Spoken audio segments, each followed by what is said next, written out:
दोस्तों, आजकल social media खबर बहुत ही सुर्खियों में बनी हुई है पिछले कुछ दिनों से। तो आइए आज हम आपको बताते हैं कि पाकिस्तान की रहने वाली सीमा की वो गलती जिससे पकड़ी गई पाकिस्तान की सीमा गुलाम हैदर। पाकिस्तान में कराची के मलीर कैंट थाने की पुलिस को जिस सीमा रिंद और उनके 4 बच्चों की तलाश है, वे इन दिनों ग्रेटर नोएडा के रबूपुरा में रह रहे हैं। शुक्रवार 7 जुलाई को ही उत्तर प्रदेश के जेवर सिविल कोर्ट ने सीमा गुलाम हैदर और उनके प्रेमी सचिन मीणा को राहत दी है। अदालत ने शर्तों के साथ जमानत दी है, पता ठिकाना बदलने और देश से बाहर जाने की मनाही की गई है। बच्चों के साथ नेपाल के रास्ते अवैध तरीके से भारत आने के जुर्म में पुलिस ने उन्हें 4 जुलाई की सुबह गिरफ्तार किया था। सीमा को साल 2019 में ऑनलाइन पबजी गेम खेलते हुए ग्रेटर नोएडा में रबूपुरा के रहने वाले सचिन मीणा से प्रेम हो गया था, लेकिन इस प्रेम के बीच न सिर्फ परिवार बल्कि दो देशों की एक ऐसी सरहद खिंची हुई थी जो दशकों से एक दूसरे के दुश्मन जैसे हैं। सीमा पाकिस्तान के उस इलाके से आती हैं जहां लड़कियां अपने प्रेम को अक्सर जाहिर नहीं करती। हर साल अपने प्यार का खुलेआम इजहार करने के आरोप में यहां दर्जनों लड़कियों को मार दिए जाने की रिपोर्टें भी सामने आती हैं। लेकिन सीमा ने न सिर्फ प्यार का इजहार किया बल्कि उन्होंने अपने पति गुलाम हैदर को छोड़कर भारत में अपने प्रेमी के साथ रहने की ठान ली और एक सुबह उस सफर पर निकल पड़ी जो मुश्किलों से भरा था। हम आपको बताएंगे कि सीमा पहली बार सचिन से कब मिली, कैसे वो नेपाल के रास्ते उत्तर प्रदेश के रबूपुरा पहुंची, कैसे सीमा ने करीब 1.5 महीना सचिन के साथ समय बिताया और आखिर वो कौन सी गलती सीमा से हुई कि वो जेल की सलाखों के पीछे पहुंच गई। नेपाल से ग्रेटर नोएडा का सफर। इस कहानी की शुरुआत हुई नेपाल के टूरिस्ट वीजा से। सीमा हैदर ने पुलिस को बताया कि भारत का वीजा न मिलने के चलते उसने नेपाल का वीजा लिया। वह 10 मार्च को शारजहां होते हुए नेपाल पहुंची थी। यहां सचिन मीणा उनसे मिलने आए थे। दोनों ने काठमांडू के न्यू बस पार्क इलाके में मौजूद न्यू विनायक होटल में एक कमरा लिया और यहां दोनों 7 दिनों तक रहे। इसके बाद सीमा गुलाम हैदर वापस पाकिस्तान चली गई थी। ठीक 2 महीने बाद सीमा हैदर फिर से टूरिस्ट वीजा लेकर नेपाल पहुंची। इस बार सीमा के साथ उनके 4 बच्चे भी थे, लेकिन सचिन भारत में ही थे। एफआईआर के मुताबिक सीमा ने बताया, मैं अपने 4 बच्चों के साथ काठमांडू से पोखरा तक वैन गाड़ी से आई। रात हो जाने के कारण मैं वहीं पोखरा में ही रुकी और अगले दिन पोखरा से दिल्ली की बस पकड़ ली। काठमांडू से पोखरा करीब 200 किलोमीटर दूर है और बस से करीब 7 घंटे लगते हैं। पोखरा से दिल्ली आने के लिए सीमा ने सृष्टि यातायात की एसी डिलक्स में 3 टिकट सीट नंबर 9, 10, 11 बुक करवाई। उन्होंने 5,000 रुपये प्रति टिकट की दर से बस वाले को 15,000 रुपये दिए। सृष्टि यातायात ने जीवन परिचय को बताया कि पोखरा से दिल्ली की टिकट का किराया 5,000 नेपाली रुपये हैं। रूट की जानकारी देते हुए उन्होंने बताया कि पोखरा से दिल्ली पहुंचने में करीब 28 घंटे लगते हैं और बस पोखरा से उत्तर प्रदेश के सुनौली बॉर्डर, महाराजगंज जिला होते हुए आगरा, नोएडा और फिर दिल्ली पहुंचती है। यात्रा के दौरान सीमा हैदर लगातार सचिन के संपर्क में थीं। एफआईआर के मुताबिक अपने 4 बच्चों के साथ 13 जुलाई की रात सीमा हैदर यमुना एक्सप्रेसवे पर फलैदा कट के पास उतर गई, जहां सचिन मीणा उनका इंतजार कर रहे थे। यहां से सचिन, सीमा और बच्चों को ग्रेटर नोएडा में रबूपुरा के अंबेडकर मोहल्ले में ले गए। यहां सचिन ने गिरजेश नाम के व्यक्ति से एक कमरा किराए पर लिया था। इस कमरे का किराया 2,500 रुपये प्रति महीना है। बीबीसी से बातचीत में मकान मालिक गिरजेश ने कहा, सचिन हमारे कस्बे का है। वह 13 मई से 4-5 दिन पहले कमरा किराए पर लेने के लिए आया था। उसने कहा था कि उसकी कोर्ट मैरिज है और वह अपने पत्नी और बच्चों के साथ कमरे में रहेगा। हमने आधार कार्ड और पैन कार्ड लेकर उसे कमरा किराए पर दे दिया। सचिन से शादी का सपना। रबुपुरा के अंबेडकर मोहल्ले में सीमा और उनके बच्चों ने सचिन के साथ रहना शुरू कर दिया। सचिन घर के पास ही एक किराना की दुकान पर पिछले 3 साल से काम कर रहे थे, जहां से वह दिन में अक्सर खाना खाने घर आ जाते थे।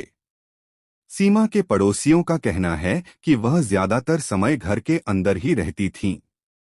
उनके धर्म और नागरिकता को लेकर किसी को कभी कोई शक नहीं हुआ। मकान मालिक गिरजेश की पत्नी बताती हैं, वह पूरा मेकअप करती थी, बिंदी, सिंदूर लगाती थी, साड़ी भी पहनती थी।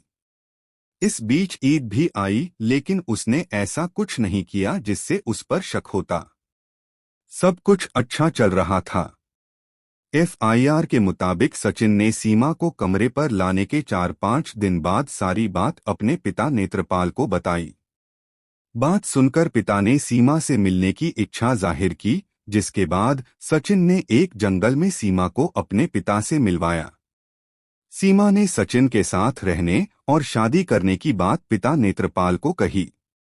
जवाब में उन्होंने कहा, अब आप यहाँ आ गई हो और आप पाकिस्तान की रहने वाली हो, आपके बच्चों का रहन-सहन पाकिस्तान का है, आप यहाँ का रहन-सहन सीख लो तो हम आपकी शादी अपने बेटे सचिन से करवा देंगे।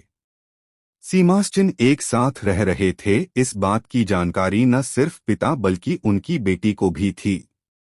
मकान मालिक गिरजेश बताते हैं कि पिता और सचिन की बहन उनसे मिलने इस कमरे पर भी आई थीं और उसके लिए साड़ी लाई थीं। सचिन के चाचा बीरबल भी इसकी पुष्टि करते हैं। वे कहते हैं कि 6 महीने पहले सचिन ने उन्हें सीमा के बारे बताया था, लेकिन उनके समझाने के बाद भी वह नहीं माने। कैसे पकड़ी गई सीमा गुलाम हैदर? सीमा जल्द से जल्द सचिन से शादी कर लेना चाहती थीं। इसके लिए दोनों ने वकील से बात भी की थी। एफआईआर के मुताबिक सीमा ने बताया कि 30 जून को सचिन के पिता नेत्रपाल कमरे पर आए और कोर्ट मैरिज की बात कही। उन्होंने कहा कि सचिन पहले से बुलंदशहर गया हुआ है और सीमा अपने कागजात लेकर बुलंदशहर कोर्ट चले जाओ। पुलिस के मुताबिक इसके बाद सीमा अपने 4 बच्चों के साथ बुलंदशहर कोर्ट पहुंची, जहां सीमा और बच्चों के पासपोर्ट देखकर वकील ने कहा, आप तो पाकिस्तान की रहने वाली हैं, आपकी शादी सचिन के साथ नहीं हो सकती। इसके बाद में सचिन और उनके पिता वापस रबुपुरा आ गए। यहां से कहानी पुलिस के जाल में उलझना शुरू हो गई।